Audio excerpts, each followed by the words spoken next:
Hello everyone, this is Quick Tips. Today in this video I will show you tips how to use dynamic mirror entities. Go to this sketch. If you use mirror like this, active mirror entities, click this sketch, click this center line for mirror bulb. See? This action takes a long time. That's why we use dynamic mirror entities. Just do like this. Delete this sketch. Active dynamic mirror entities.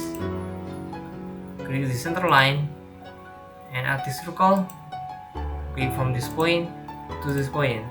See? The circle copy instantly in other side. Let's try slot. Click from this point to this point. See? Let's try active smart dimension. Click this center line and this circle. Make this 30 mm. See? My circle diameter is 20 mm.